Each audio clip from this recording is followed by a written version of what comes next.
भारतीय आध्यात्म में अवतार केवल विष्णु के ही नहीं बल्कि अन्य देव शक्तियों के भी माने जाते हैं। विष्णु के वाहन और परम भक्त पवन देव वायु भी समय समय पर मानव रूप में अवतरित हुए। ऐसा माना जाता है कि वायु के 3 महान अवतार हुए, पहला भीम, दूसरा हनुमान और तीसरा माध्वाचार्य। आज हम सुनेंगे उस अद्भुत कथा को कि क्यों माना जाता है माध्वाचार्य को वायु का तीसरा अवतार और कैसे उनका जीवन वेद शास्त्रों के अद्वितीय रहस्यों से भरा हुआ था। पहले 2 वायु अवतार। हनुमान। त्रेता युग।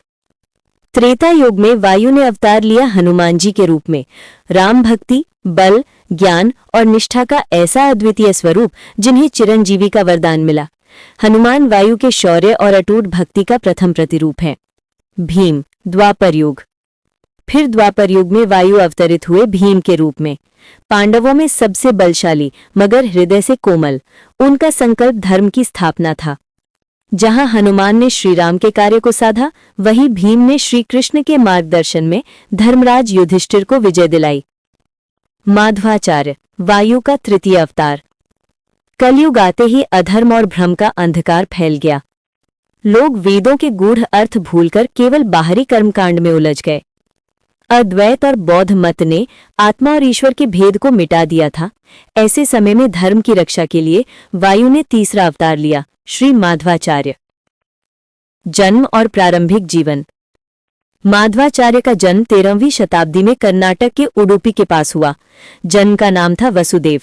बाल्यकाल से ही उनकी बुद्धि, बल और स्मृति असाधारण थी। कहते हैं कि 5 वर्ष की आयु में ही वेद पाठ पूरा कर लिया। खेल खेल में भी वो अन्य बच्चों को शास्त्रार्थ में हरा देते। उनका शरीर बलिष्ठ था, मानो भीम की झलक दिखती हो। संन्यास और ज्ञान प्राप्ति।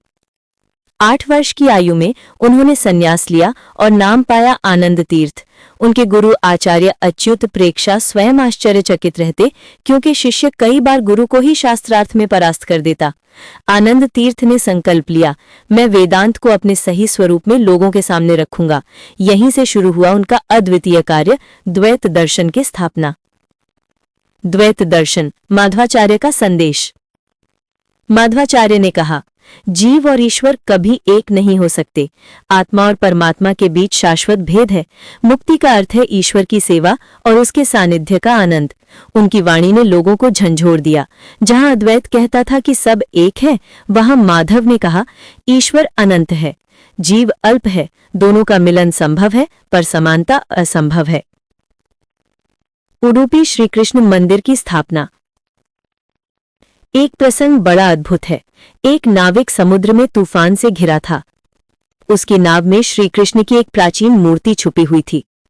माध्वाचार्य ने अपने संकल्प और वायु शक्ति से तूफान शांत कर दिया। नाविक ने आभार स्वरूप वो मूर्ति माध्वाचार्य को भेंट कर दी। आज वही मूर्ति उडुपी श्री कृष्ण मंदिर में विराजमान है और वहां माध्वाचार्य की परंपरा आज भी अखंड रूप से चल रही है। चमत्कार और अनसुनी कथाएं। कहा जाता है कि माध्वाचार्य ने एक बार समुद्र तट पर 30 रथ खींच लिए। जैसे भीम बलशाली होकर द्रौपदी के अपमान के समय गरजे थे, वो केवल शास्त्रार्थ ही नहीं करते थे बल्कि अपने शिष्यों को चमत्कारों से विश्वास दिलाते। जैसे कभी बिना खाए कई दिन तक निर्जल रहना, तो कभी शेर और सर्प जैसे वन्य जीवों को साध लेना। उनकी वाणी इतनी प्रभावशाली थी कि एक बार काशी के विद्वानों ने उन्हें चुनौती दी, पर सभी शास्त्रार्थ में हार मानकर उनके शिष्य बन गए। माध्वाचार्य का अंतिम रहस्य। कहते हैं कि माध्वाचार्य का देहांत सामान्य मनुष्य की तरह नहीं हुआ। उडुपी में जब वे श्री कृष्ण स्तोत्र का पाठ कर रहे थे तो भक्तों ने देखा उनका शरीर धीरे धीरे प्रकाश में बदल गया, मानो वायु रूपी तेज फिर से आकाश में विलीन हो गया हो। इसलिए आज भी लोग उन्हें अंतर्ध्यान मानते हैं। निष्कर्ष। इस प्रकार हनुमान, भीम और माध्वाचार्य ये 3 वायु के अवतार 3 युगों के 3 महान कार्य के प्रतीक हैं। हनुमान भक्ति का प्रतीक, भीम धर्मयुद्ध का प्रतीक और माध्वाचार्य ज्ञान और सत्य का प्रतीक।